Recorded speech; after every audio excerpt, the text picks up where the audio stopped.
я задал вопрос. Скажите, пожалуйста, вот у тех, кто находится в этой комнате за столом, у кого из вас есть смартфон, произведенный в Европе? А для нас, для Латвии, потому что мы живем, по сути, в многоквартирном доме. И мы заинтересованы в том, чтобы этот дом привели в порядок. Это при левых происходит закрытие фабрик, в том числе потому, что левые были в Германии, или возглавляли коалицию, или входили в коалицию. И абсолютная катастрофа, то, о чем мы всегда говорили, то, что это идет мимо Риги. Ну, то есть это как бы, как вообще это можно объяснить?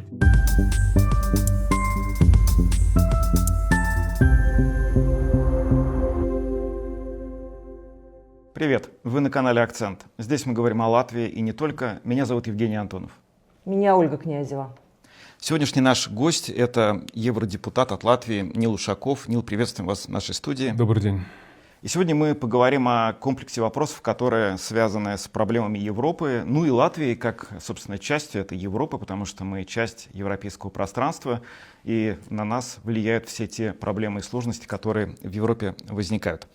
Нил, первый вопрос хотелось бы задать, наверное, по поводу нынешнего момента. Мы сейчас находимся в ситуации, когда мирные переговоры по Украине как никогда интенсивны, и кажется, что мир ближе, чем он был, скажем, еще когда бы то ни было с начала вторжения. При этом ощущение такое, что Европу немножко отодвигают на задний план, как будто основная доля переговоров выпала на Соединенные Штаты, и европейское мнение не слишком учитывается. Насколько это так? Я думаю, что ситуация в Украине — это не единственный пример того, что Европа на данный момент катастрофически теряет свои лидирующие позиции.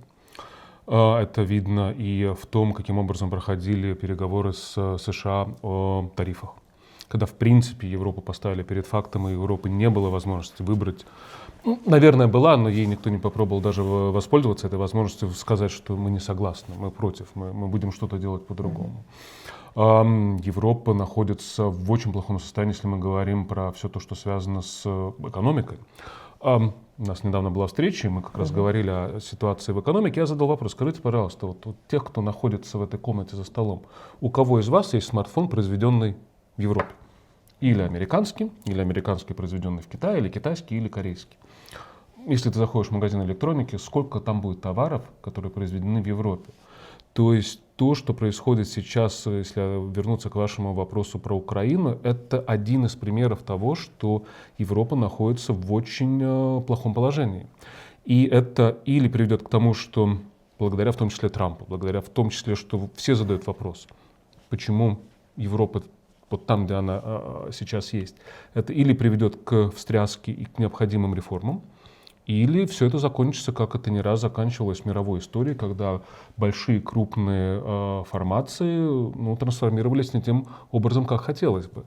А для нас, для Латвии, потому что мы живем, по сути, в многоквартирном доме, и мы заинтересованы в том, чтобы этот дом привели в порядок, чтобы поменяли коммуникации, починили крышу, а не только занимались вопросами обсуждения, какого цвета должна быть скамейка и из каких материалов она должна быть, пластик или экологическое, что-то больше, соответствующее каким-то требованиям защиты среды. Поэтому да, сейчас у Европы очень непростое время, и это прямым самым образом влияет в том числе на перспективы и возможности Латвии, потому что, в современном мире Германия не может вытянуть одна. То есть размеров экономики и страны, вот такой, как ФРГ, уже недостаточно для того, чтобы конкурировать, предположим, с Китаем или с Америкой, или с Азией. Страна размером, если мы говорим про любое небольшое государство, Латвия, Литва, Эстония, естественно, у нас перспективы есть только если мы часть чего-то большого, но при этом большого и успешного, большого и сильного. А Европа, та, в которую мы вступали, и та, в которую мы когда-то хотели вступить, когда готовились к вступлению в Европейский Союз, она изменилась. У меня тут в связи с этим, конечно, сразу две темы, два вопроса. Во-первых, то, что Женя спросил насчет Украины. Находится ли Европа, на ваш взгляд, на пределе каких-то возможностей уже? Предел возможностей так называемой помощи. И чуть-чуть еще, и тогда будет страдать сама экономика Европы, и этой помощи просто может не быть, потому что не быть денег. И второй момент, вот про слабость Европы. Я видела такие цифры, может быть, вы тоже видели, что 20 лет назад Европа и Америка находились примерно на одинаковой экономической ситуации. Сегодня отставание от США в 2 раза. И осознает ли это Европа, и есть ли у нее какой-то план, каким образом это все, как говорится, вздернуть, каким образом дать толчок и, в общем-то, пытаться нагнать США и другие экономики мира? Пока еще финансово Европа может себе позволить те объемы поддержки, или если мы говорим о Украине, или если начинаются другие кризисы. Но это уже практически на последнем издыхании в том плане, что и речь идет не о том, придется отбирать последние копейки у своих, хотя понятно, что это будет так или иначе связано с тем перераспределением доступных средств между немцами, латышами, французами и так далее, и какими-то нуждами. Потому что Украина — это не первый кризис. Перед этим был COVID, который, с одной стороны, привел, например, к очень важному изменению, что Европа начала вводить собственный единый долг, что важный шаг вперед. Но, опять же, или Европа сейчас перестраивает свое мышление, то, что необходимо, то, вот, за что больше всего нужно бороться, что приводит к реформам в экономике, что приводит к дерегуляции, что мы не занимаемся больше тем, что только единственно добавляем постоянно новые условия. Нормативы и регулы. Нормативы и регулы, когда любое предприятие не заинтересовано больше в производстве, в инновациях, оно вынуждено заниматься только выполнением требований, если это уйдет в сторону, потому что потенциал у Европы огромный. А вот происходит это, Нил. Вот вы говорите, надо, и после доклада Драги, который мы все знаем, да, где он просто раскритиковал в пух и прах вот эту вот европейскую зарегулированность и отсталость фактически, прошло время. Кто-то, на ваш взгляд, кто-то, на ваш взгляд, сделал какие-то выводы, и как можно увидеть, что что-то, все пришли к пониманию, и что-то движется вот в позитивную сторону? Оно начало двигаться, если давать пытаться какую-то оценку минимальным. Но, например, на уровне, опять же, если мы говорим про Брюссель, сейчас начался так называемый процесс, когда принимают пакетами упрощение регуляции. Называется это «Омнибус». Не буду комментировать, почему выбрали такое название. То есть главное, что никто, если ты пытаешься объяснить любому человеку за пределами брюссельских институций, что это такое, он, естественно, это, к сожалению, не сможет понять, но не в этом дело. Дело в том, что процесс начался. Параллельно то, что мы видим, и это, опять же, это будет неизбежный вопрос, как это будет происходить и каким результатом это приведет, мы видим, что, с одной стороны, традиционные центристские партии, то есть правые центристы, если мы говорим Народная партия, левые центристы, социал-демократы, либералы, они начинают каждый со своей скоростью менять отношения. Больше всего это делает сейчас Народная партия, которая является одним из этих двигателей упрощения. Параллельно мы видим то, чем пугают сейчас европейцев, что, на мой взгляд, не совсем оправдано, хотя в этом, опять же, есть определенные риски роста правых, ультраправых политических сил, что является абсолютно логичной реакцией европейцев на то, что делается неправильно, потому что если который год подряд... как в Европе, по сути, помимо всего прочего, был нарушен главный принцип – это социальный контракт. То есть суть Европы была в том, Европейского Союза, стран, которые составляли Европейский Союз, что ты много работаешь, и за это ты хорошо получаешь, за это ты получаешь социальные блага, за это получаешь достойную пенсию. Это был социальный контракт. Сейчас он нарушен. То есть в Европе сейчас опять появляется все больше и больше, не только у нас, когда мы говорим про Восточную Европу, появляются вопросы нищеты, вопросы бедности, а параллельно то, что является частью основной повестки, никаким образом не связано с этой бедой. Если мы говорим про правые, ультраправые партии, с одной стороны, риски, наверное, не настолько большие, как их пытаются рисовать. То есть я бы приводил пример той же самой Италии и Мелони, когда они пришли к власти, они стали одними из тех, кто Европейский Союз поддерживает, но по-другому. То есть они говорят о необходимых реформах, поддерживают эти реформы, но нет разговоров о том, что Италия будет выходить из Европейского Союза, потому что понимают, что одно дело то, что ты говоришь перед выборами, а потом, когда нужно заниматься практическими прикладными делами, когда совсем другой уровень ответственности. Поэтому я бы, с одной стороны, не опасался, как говорят, будет катастрофа, если во Франции или еще где-то придут совсем правые силы, потому что они, скорее всего, трансформируются. Но здесь очень было бы важно, чтобы центристские партии поняли, что проблема не в ультраправых партиях, а проблема в том, что вот эти большие европейские центристские партии, они допустили много ошибок. Именно поэтому избиратели поддерживает их меньше. Именно поэтому избиратели хотят перемены. Нужно говорить о том, что нужно менять. И опять же, возвращаясь, это или мы приводим в порядок экономику, которая позволит, какой бы ни был кризис, найти средства на этот кризис, раз, потому что то, что происходит сейчас в Украине, давайте будем реалистами, это не последний глобальный кризис, с которым столкнется как мир, так и Европа в целом. А параллельно, что самое ключевое, помимо возможности реагировать на кризисы, или мы вернемся к истокам, то есть это была социально направленная Европа, в которой люди живут хорошо, и потому в том числе, жили они хорошо, потому что развивалась экономика, потому что было производство, потому что производили телефоны, то есть на товарах электроники было написано «сделано в Германии», «сделано в Голландии», а не как сейчас.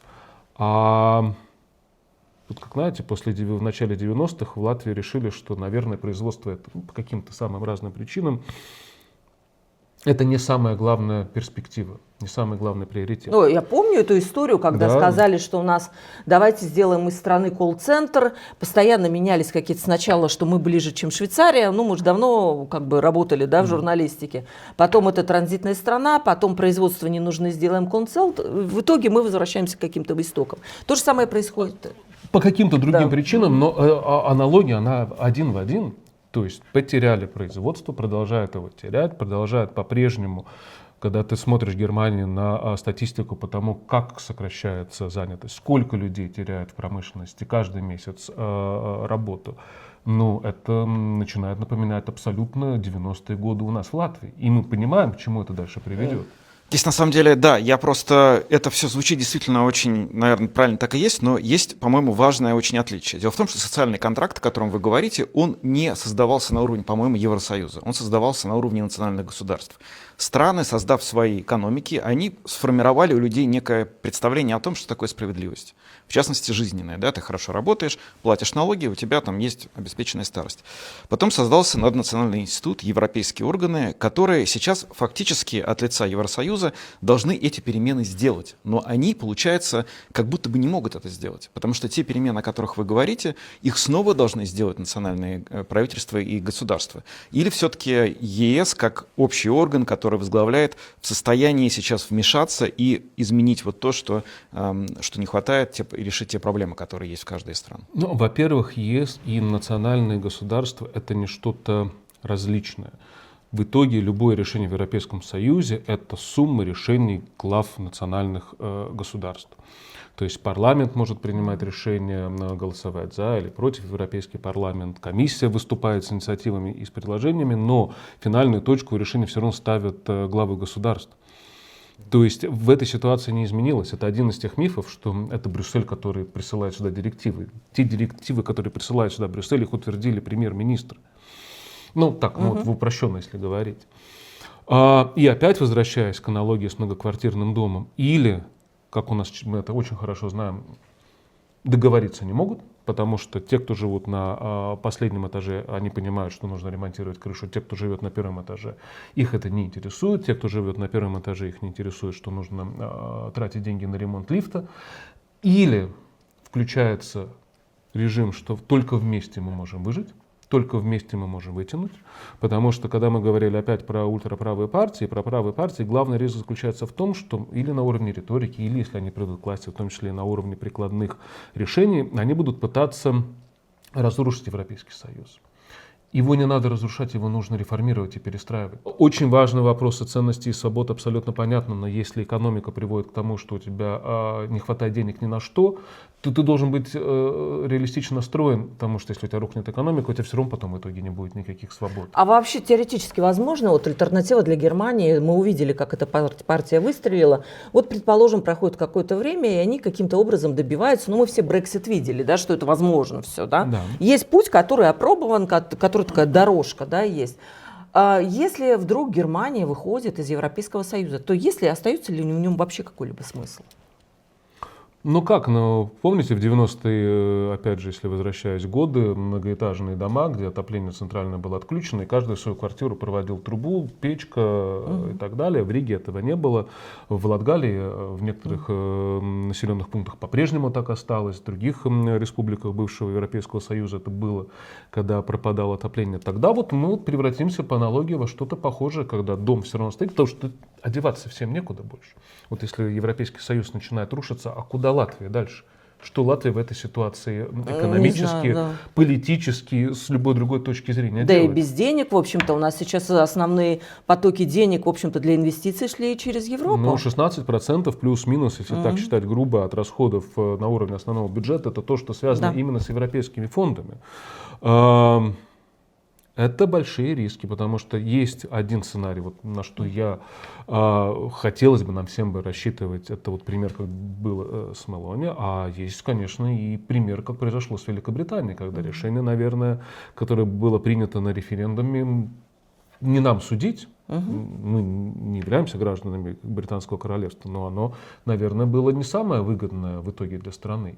И сейчас мы видим, в том числе и по данным опросов, что люди хотели бы его развернуть обратно, просто так уже получилось. Поэтому да, у нас впереди очень сложные времена, когда не исключено, что кто-то примет решение, а знаете, давайте я поставлю свою собственную буржуйку, сам буду отапливаться, а вы разбираетесь сами по себе.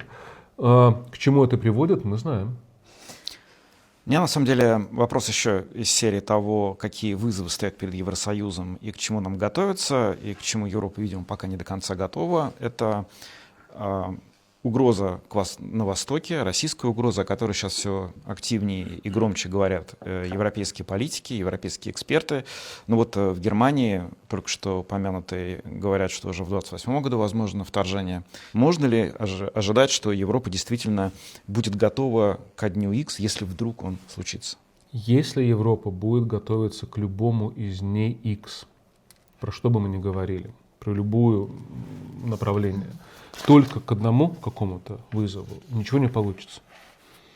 То есть, опять же, вот вы упоминали сумму, то, что будет оказана помощь на Украине 90 миллиардов. Это тот объем денег, который Европейский Союз, в принципе, должен быть способен принять решение и найти практически в любых условиях. Если мы говорим про экономику 450 миллионов человек, по-прежнему с лидирующими ролями, если мы говорим про науку, про инновации, но мы сейчас все, что было сильной стороной Европейского Союза, в Европейском Союзе запущено. Это было связано, с одной стороны, как производная от тех политических трендов внутри каждой из больших западных европейских стран, потому что это началось там. Это не Восточная Европа, это не мы в Латвии за это несем ответственность. Хотя, опять же, если мы говорим про будущее Европы, не исключено, и это может быть очень большим плюсом, что центр принятия решений он начнет смещаться в такие страны, как Польша. Потому что с нынешними темпами развития, и не только экономически, но и политически, Польша через лет 10 станет сопоставима по значимости с Германией или с Францией. И, может быть, в этой ситуации, опять же, польский подход к тому, как надо развиваться, как нужно строить экономику, внутреннюю политику, внешнюю политику, он может пригодиться всему Европейскому Союзу. То есть, опять же, если Европейский Союз приводит в порядок отношения к экономике, приводит в порядок свою философию, что для нас важна сейчас реиндустриализация, что для нас важен Европейский Союз, который единый, но единый для того, чтобы производить товары, производить рабочие места, а не производить новые объемы регуляции, тогда, опять же, возможности реагировать на любой из кризисов, они будут абсолютно адекватными размером и потенциалом Европы. Европейский Союз по населению больше, чем США. Изначально, когда мы говорили, в 90-е годы ВВП на душу населения в Германии был выше, чем в США. Сейчас ниже. Да. То есть, или это будет, как знаете, это был 15 век, вот как пример часто приводят, угрозы Европейскому Союзу, когда лидирующие роли были в Италии. Венеция, Флоренция, Милан, торговля, инновации на тот момент, какие были в 15 веке. А потом все рухнуло, потому что они не угадали, условно говоря. И все это сместилось дальше на север Европы. То есть, или если будет в Европе смещен в том числе подход философский, на то, каким образом думает и реагирует Восточная Европа, в том числе в Северной Европе, если мы говорим про Скандинавию. Это тоже один из залогов возможных успехов. Но мы не будем способны подготовиться к какому-то отдельному кризису, если не будет изменено в целом отношение, что мы делаем. Да, очень важно то, что произошло сейчас в Америке с Трампом, потому что это на самом деле очень полезная, нужная, необходимая встряска. Это такой волшебный пинок, да, можем сказать, да? В том числе, да. Очень важно то, что происходит, опять же, когда говорят про рост правых, ультраправых партий, потому что это показывает, что думают люди, о чем на самом деле они беспокоятся. То есть, когда мы говорим про Германию, или, например, особенно про Восточную Германию, про уровень поддержки АфД, это же связано с экономикой, это же связано с чем? Что если у тебя каждый месяц десятки тысяч людей каждый год теряют рабочие места, что ты можешь ждать? Что они будут продолжать голосовать за те же самые партии? Ну нет, такого не бывает. А можно такой провокационный вопрос? Я много общалась в последнее время на Латвийском радио 4 именно такими с теми, кто критикует вот эти вот левые идеологии и объясняет успех правых. И если просто сформулировать это, то это выглядит так. Левые умеют только тратить, вот они полны идеями марксизма-ленинизма, а зарабатывать они не научились. А вот консерваторы, они как раз видят смысл в развитии экономики и так далее. Правда ли это? Видите ли вы вот такое, что вот эти левые движения поэтому и теряют популярность, потому что они не умеют зарабатывать? Я думаю, что одна из проблем левых движений на самом деле не в том, что они не умеют зарабатывать. Это всегда была стандартная ситуация. Одни больше зарабатывают, другие больше борются за то, чтобы деньги тратились справедливо.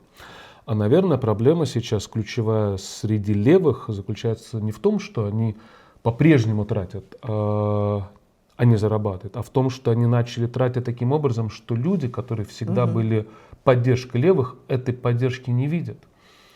То есть это при левых происходит закрытие фабрик, в том числе потому, что левые были в Германии или возглавляли коалицию, или входили в коалицию.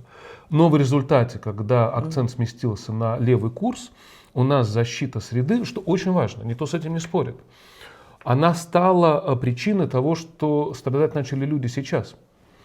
А здесь получается как? Ты должен заботиться о будущем, об экологии, потому что у нас нет другой планеты, это все понятно. Но если у нас рухнет экономика, и в результате все в Европе изменится, то все равно никто эту экологию не сможет дальше защищать. Ты должен расставлять приоритеты, что ты можешь позволить себе спасти сейчас, а что ты можешь себе позволить спасти потом. Когда падает самолет, и начинается разгерметизация, то есть он еще не упал, но то есть вот какие-то происходят там пертурбации, и падают маски. Ты первым должен надеть маску на себя, а потом на следующих, потому что ты должен быть способен спасти экономику и рабочие места, чтобы потом было кому дальше думать о защите окружающей среды. А вообще есть такая усталость от поддержки Украины сейчас в Европе? Ну, усталость, я имею в виду, что все больше стран, может быть, задают какие-то вопросы не очень там политкорректные, ну вот как Венгрия, блокируют чего-то, да и просто можно в курилках наверняка тоже услышать какие-то вещи, которые... Здесь, на самом деле, даже я просто добавлю, если посмотреть на трекер, который ведет Кильский институт поддержки Украины со стороны Европы, там очень хорошо видно, что, например, в 2025 году ряд европейских стран либо вообще не предоставили ни копейки денег. Но это, к сожалению, Испания, Италия снизила объем поддержки, Франция поддержала в первом квартале, и потом Латвия. Лидеры по поддержке — это страны Балтии и страны Nordic Aid. Это вот северные страны, которые, видимо, по-настоящему понимают, ну, собственно, цену этого возможного решения для их физического выживания. Но, к сожалению, чем дальше от границы с Украиной, с Россией, тем меньше этого понимания, да? Наверное, по-другому я бы ответил.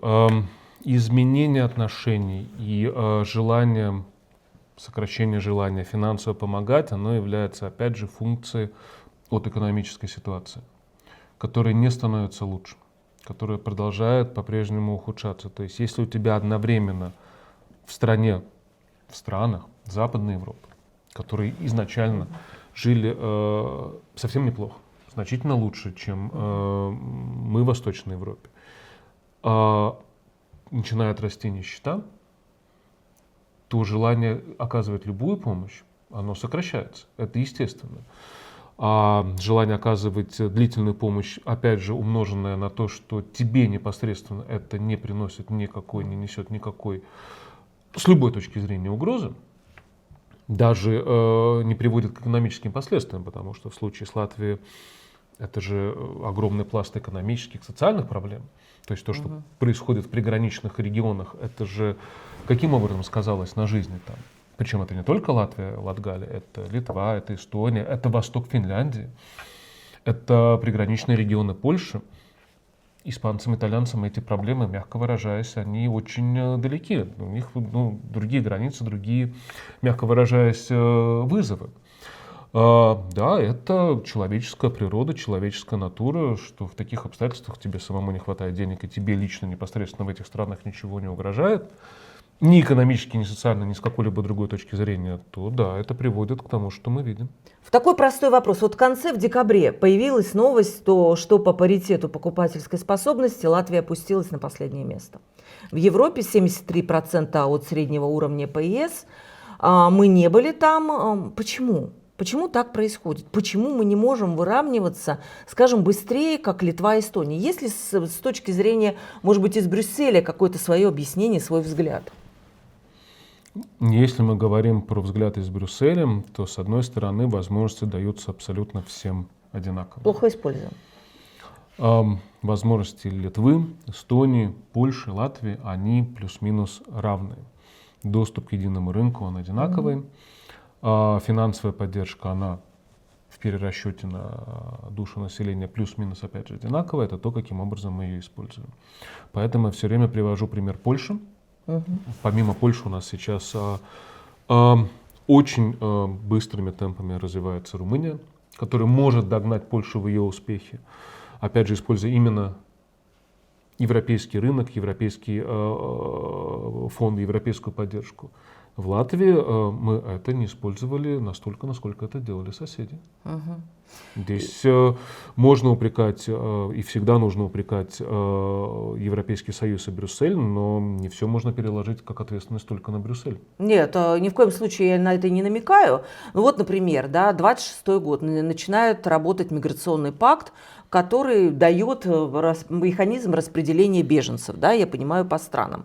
Что происходит? Эстония выбивает себе особые условия, так называемые, и как бы ей можно не принимать этих беженцев и не платить деньги, потому что они смогли доказать, что они и так страдают от наплыва мигрантов. Почему Латвия это не сделала? У нас есть и юридические возможности, у нас есть и абсолютно моральное обоснование. То есть Именно так. Если Латвия только что завершила за свои деньги строительство забора на границе, который не является только границей Латвии, это внешняя граница Европейского Союза, это, опять же, абсолютно достаточный аргумент, чтобы получить любые исключения, если мы говорим про миграционные какие-либо потоки. При этом, опять же, учитывая, что в немалой степени то, что происходит сейчас с миграционными потоками, это, мягко выражаясь, не наша ошибка. Это, мягко выражаясь, не ответственность людей в Латвии, в Риге, в Латгалии за те не всегда правильные решения, которые принимались в западноевропейских столицах. Ну и что, вот кто в этом виноват? Кто это конкретно? Козловскис или кто? Кто должен был вот так же, как Эстония, подать какую-то заявку? Потому что мы не совсем понимаем, вот простые люди, от кого зависит принятие таких решений. Ну, всегда все решения удачные и неудачные, и за них несет ответственность те, кто в данный момент возглавляет правительство. Министерство, да, министерство. Это как бы классически. А что с Rail Baltica, ребят? Что с Rail Baltica? А что это? Что это? Надо напоминать в 26-м году. В 26-м году надо напоминать, насколько я так понимаю, денег там среди 5,5 миллиардов евро, которые нужны для Латвии, в этом году будет только 230 миллионов. Это, конечно, ничего. Нил, нам дадут денег? Единственная надежда есть на то, что деньги на соединение точки на границе с Эстонией с точкой на границе с Литвой, чтобы не было дырки в Rail Балтике, это через военную мобильность. То есть есть надежда, что непосредственно на саму инфраструктуру, то есть протянуть железнодорожную ветку, эти деньги будут. Но это означает то, что все экономические и прочие плюсы, они будут разделены как? Литва соединяется с Польшей. Для них это огромный, опять же, рывок. Это огромный плюс. Для Эстонии, в первую очередь, то, что они соединяют, у них это более локально, потому что они на севере находятся, Таллин и Пярну. То есть они соединяют свой главный курорт со столицей, тоже, мягко выражаясь, пригодится им и в экономике, и с любой другой точки зрения. По Латвии будет железная дорога, чтобы проехать, соответственно, из Эстонии дальше туда, на юг. Транзитный путь Да, фактически. и абсолютная катастрофа, то, о чем мы всегда говорили, то, что это идет мимо Риги. То есть это как бы, как вообще это можно объяснить? И да, огромнейшие риски, что вот эти все объекты инфраструктуры, то, что строится сейчас по-прежнему аэропорты, это знаменитая, получается, свая у центрального рынка, это, как было у нас незаконченный объект, это на десятилетия, потому что одновременно, если мы говорим про ситуацию в Европейском Союзе с деньгами, в целом, рассчитывать на то, что будут деньги и на мобильность военную, и на то, чтобы... Потому что для нас как бы ключевое, что соединена Рига. Иначе зачем? То есть важно, что через нашу территорию можно проехать, но без Риги это, мягко выражаясь, имеет очень ограниченный смысл. Что Европа сможет помочь еще соединить эту ветку с Европой, нет. Это только если сами. А где Латвии самой в этой ситуации брать средства, здесь опять же, то, что я вижу про следующий многолетний бюджет, там будет меньше денег крестьянам, там будет меньше денег самоуправлением в целом. На все те проекты, которые нужны, которые всегда как бы пользовались большим спросом в Латвии, не только в Латвии, в Восточной Европе в целом. И которые для нас, опять же, они ключевые. Потому что для самоуправления, особенно за пределами Риги, это очень важный источник поддержки и развития. Меньше денег здесь, меньше денег здесь. Плюс еще не стоит забывать о том, что в бюджете, если мы говорим про многолетний бюджет следующий, намного больше расходов на обслуживание долга, который был создан во время кризиса ковида и во время всех эпидемий. Дополнительно будет нагрузка за тот новый долг, который сейчас создается для поддержки Украины, что там еще найдут деньги на то, чтобы в Риге достроить. И учитывая, что это в значительной степени является ошибками в проектировании, в планировании изначально, нет. Хорошо, давайте разделим на две части. Вот есть то, что касается военной мобильности. То есть просто нужно, чтобы дорога, которая начали строить, она соединила Литву и Эстонию. На эти цели деньги... Да, на эти цели деньги могут быть выделены когда, и эти работы могут быть закончены когда? Когда они могут быть закончены, не могу прокомментировать, потому что это не имеет никакого отношения к Брюсселю. Деньги на военную мобильность — это то, что может быть включено, и то, откуда Латвия может получить поддержку в рамках нового многолетнего бюджета 28-34. То есть правильно я понимаю, что до бюджета 28 года, то есть следующего 7-летнего бюджета, 7-летнего, да, мы не сможем эту дорогу достроить, даже в том виде ограниченном, который мы обсуждаем? Я думаю, да. Я думаю, что без дополнительной поддержки Латвия сможет построить, то, если не ошибаюсь, когда у нас была встреча в Европейском парламенте с министром сообщений, нам говорили о том, что средств хватает на примерно 40 километров. Как, знаете, вот этих картинках в интернете. Всего, по-моему, 200, там, сколько-то, там, 260, я сейчас точно... Давайте поиграем, если директором был я, да? Вот сейчас вы, исходя из того, что вы знаете про Евросоюз, про деньги, бюджет, вас назначают, не знаю, курировать все, что касается этой дороги в Латвии. Куда бы вы обратились для того, чтобы получить деньги, чтобы Латвия смогла соединить дорогу с Ригой? Как бы вы действовали просто? Я думаю, что сейчас, кто бы ни был бы директором, никто не даст денег, чтобы соединить дорогу с Ригой, если у тебя нет гарантии, что эта железная дорога будет соединять Литву с Эстонией. Допустим, будут гарантии. Но плюс ко всему этому надо еще, чтобы она соединялась с Ригой. Как действовать? Я думаю, что в этой ситуации единственное решение — пытаться найти деньги в национальном бюджете, искать решение на уровне, какой бы ни принимали бы здесь, потому что рассчитывать на то, что Европейский Союз даст какое-либо значимое софинансирование, чтобы соединить нынешнюю ветку, которая запланирована с Ригой, не будет. То есть здесь, к сожалению, кто бы ни был бы директором, нам придется рассчитывать только на собственные силы. То есть это вопрос, каким образом пересматривается все, что касается расходов внутри Латвии. Является ли для нас в этой ситуации приоритетом соединить железную дорогу с Ригой, или мы можем подождать 10-15 лет, потому что это вопрос тоже абсолютно легитимный. То есть, понимаете, в латвийский бюджет, я предполагаю, можно перепланировать таким образом, чтобы найти средства на то, чтобы построить это соединение, но является ли это в нынешних обстоятельствах для Латвии настолько ключевым вопросом, потому что у нас, к сожалению, огромное количество других проблем, которые намного более значимы. Мгм. У меня еще есть вопрос. То есть, просто завершить. То есть у тебя все рушится экономически, социально, все очень плохо, предположим, в приграничных регионах в Латгалии, а ты полностью концентрируешь все доступные, какие у тебя есть средства, только чтобы соединить Ригу, опять же, Ригу, с железной дорогой, чтобы можно было из Таллина приехать в Ригу, из Риги дальше в Вильнюс. Это очень важно, но, я предполагаю, жители зададут по этому поводу очень много вопросов. Вот простой латвиец в бюджете следующего года, европейском бюджете следующего года, он почувствует какую-то для себя пользу, отдачу? Как? Будет несколько больше поддержки приграничным регионам, раз. То есть это дает возможность почувствовать эту отдачу. Если мы говорим именно про 2027 год, я буду докладчиком по этому бюджету и, соответственно, могу больше немного рассказать, чем обо всем остальном. Но это последний год этой 7-летней рамки.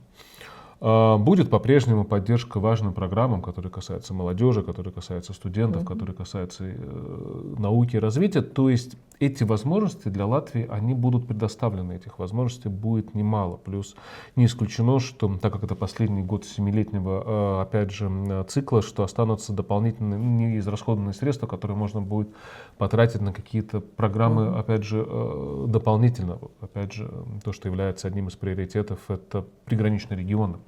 Там мы стараемся вместе бороться, 5 стран, за поддержку, то есть Финляндия, страны Балтии и, соответственно, Польша. Но это то, о чем мы говорили в середине, по ходу всей нашей этой беседы, что те возможности, которые даст европейский бюджет, очень важно, чтобы эти возможности дальше использовали. Чтобы эти возможности были использованы правильным образом. Потому что у нас две основные проблемы, если так можно говорить, про европейский бюджет. Или деньги, которые есть, доступны, их просто не тратят. И это связано, опять же, с внутренней дополнительной регуляцией, с какими-то другими политическими причинами, внутриполитическими и так далее. Или их тратят неправильно. То есть тратят на проекты, которые, в принципе, можно было бы вообще не поддерживать. Поэтому, да, бюджет для среднего жителя Латвии возможности дополнительные даст. Смогут ли в Латвии эти возможности дальше использовать, есть определенные вопросы. Я уверен в том, что, по крайней мере, частично эти возможности использованы будут. То есть вне зависимости от того... На самом деле, и просто буквально конец прошлого года прошел под знаком огромной в Латвии, внутри Латвии, критики того, как евросредства тратятся внутри. Критиковали то, что на эти деньги не смогли построить больницу, на другие программы. Мне интересно, какие-то такие сигналы поступают из Риги в Евросоюз, в Брюссель, что в следующем 7-летнем цикле у нас получится лучше, чем было до сих пор? В следующем 7-летнем цикле все намного хуже, чем в этом 7-летнем цикле. Просто если говорить глобально. Да. Потому что бюджет по размерам такой же. То есть отнимаем инфляцию, отнимаем расходы на безопасность, отнимаем расходы на обслуживание долга, и денег по факту уже меньше. То есть он просто будет меньше. Денег на кохезию, на поддержку самоуправления будет, скорее всего, меньше. Денег на поддержку сельскому хозяйству будет, скорее всего, меньше. То есть... Сейчас главный, если мы говорим, вызов для Европейского Союза в целом, принять более-менее приличный бюджет. Потому что это не только вопрос, найдут или не найдут деньги, но это вопрос, опять же, способности принять важные решения. Потому что если этой способности нет, тогда не о чем говорить дальше. Способности договориться. И это то, что будет актуально в ближайшие еще примерно 1,5 года. Это работа над многолетним бюджетом. Но мы должны, опять же, в Латвии, если мы говорим о всем, что касается европейских денег, понимать, что этих денег будет меньше. Этих денег будет меньше. Не исключено, что будет больше дополнительных требований по расходам. И не исключено, что больше компетенций, то есть принятие решения будет отдано национальным правительствам.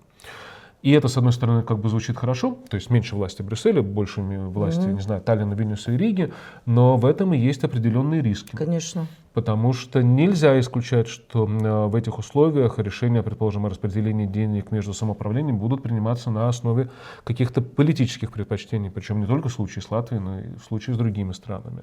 Плюс есть другие риски, если мы говорим про многолетний бюджет, который будет сейчас приниматься, что Раньше была отдельно кохезия, отдельно, получается, деньги на сельское хозяйство, отдельно деньги на другие программы, а сейчас все хотят объединить в один фонд.